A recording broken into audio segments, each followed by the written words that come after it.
Cassie and Molly are remembered together. Their names have become known in households across Canada. And while this acknowledgement and recognition of the heinous crime committed against both Cassie and Molly lends itself to a small measure of justice, justice has not been fully realized. Cassie and Molly's law, the law that is before us today, is a direct response to pleas for justice. The pleas of moms and dads from across our country who have lost a preborn child due to acts of violence committed against the mother. The bill is named after real people who have real experiences with this. If a woman has chosen to have a baby, should she not be entitled to justice if her unborn child is harmed or killed? This bill would provide some justice. Criminals are let off without any consequence for their violent actions against mothers who have chosen to have their children. Their actions are destructive and intentional, yet without due consequence. The Canadian Resource Centre for Victims of Crime endorsed Cassie and Molly's law because it is justice for victims of serious crime. The Native Women's Association of Canada has endorsed Cassie and Molly's law because this bill is one step closer to justice for at least 18 of the missing and murdered Aboriginal women and girls. Canadians want this legislation. Is this an opportunity where we should listen, should allow a victim to have a voice? I believe so. This is a prime example. And so I count on the government. I ask the government, and particularly every member in this House, to allow Jeff Durham and family to have a voice to call for justice, a voice to call for an amendment. Please allow, Mr. Speaker, I ask this House to please allow justice to prevail in this land. Mr. Speaker, justice isn't served when a person doesn't face any consequences for intentionally causing the death of or injury to a preborn child while attacking a pregnant woman. Bill C-225 is aimed at third parties who knowingly commit criminal offenses against pregnant women. What this bill does, it's very important to underline, is it only applies that offense in the case where another offense already exists. There is no possible way under this legislation, and it's very well written and clearly put, there is no possible way in which a person could be charged for an offense against an unborn, preborn child if there was not also an offense against the mother. This bill creates new offenses for injuring or causing the death of a pregnant woman's preborn child while committing or attempting to commit a criminal offense against the woman. These offenses are not standalone offenses. The point here is that we have a piece of legislation which is just eminently sensible, which responds to a reality that if somebody loses a child because they're attacked, that they feel that loss. The bill does not change the legal definition of a human being or create fetal personhood, as some critics have tried to claim.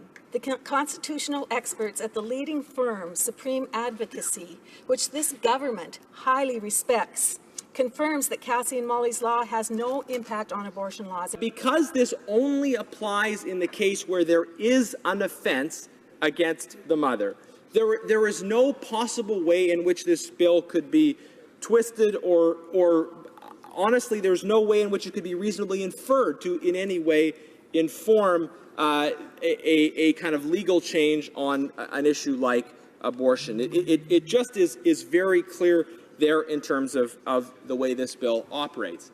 In fact, I would challenge the Justice Minister or the minister's representatives in the House of Commons right now, today, to present legal arguments that refute the expertise of these lawyers. There is no pro-life versus pro-choice debate.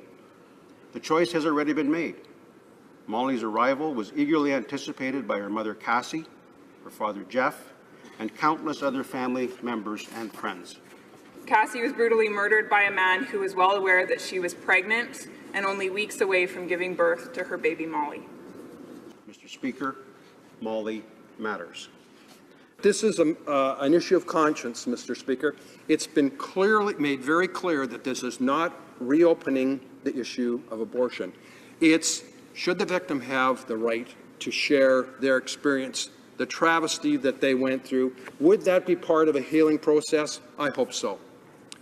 And hopefully this House will not deny justice to be done. I'd encourage my colleagues, if they're hearing different things about this bill from different places, to take the time to have a look at the legislation and decide for yourself.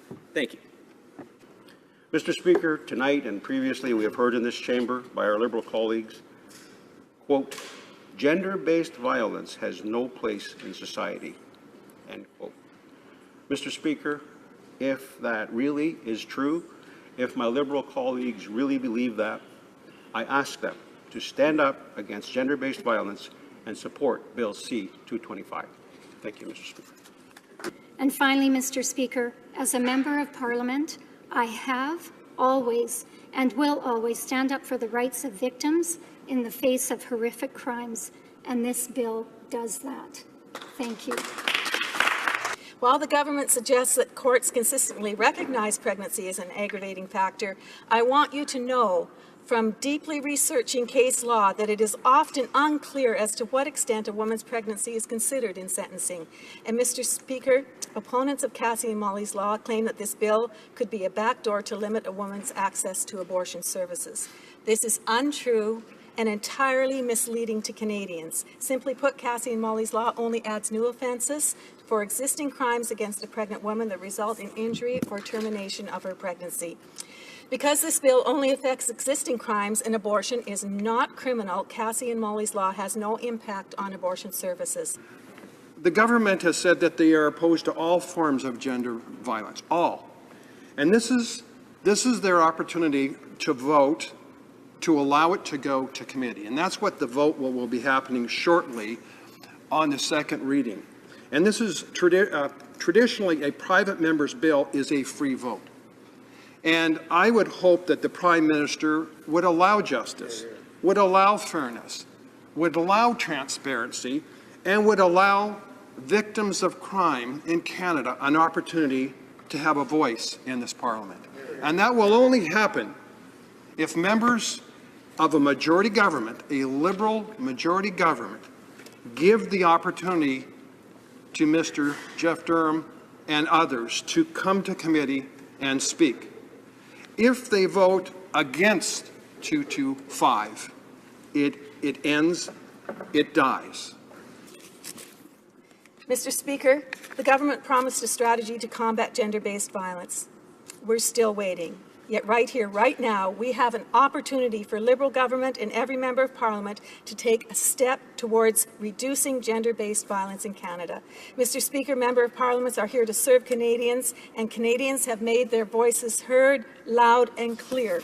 They support this bill. Proof? An e-petition with 6,100 signatures, paper petitions over 20,000 plus, letters, emails, phone calls, reflecting all ages, men, women, expectant mothers, pro-choice supporters, victims, and those left to mourn. The Nanos research poll confirming 70% of Canadians cannot be denied. Mr. Speaker, Canadians across this great country support Cassie and Molly's law, and they expect this House to do the same.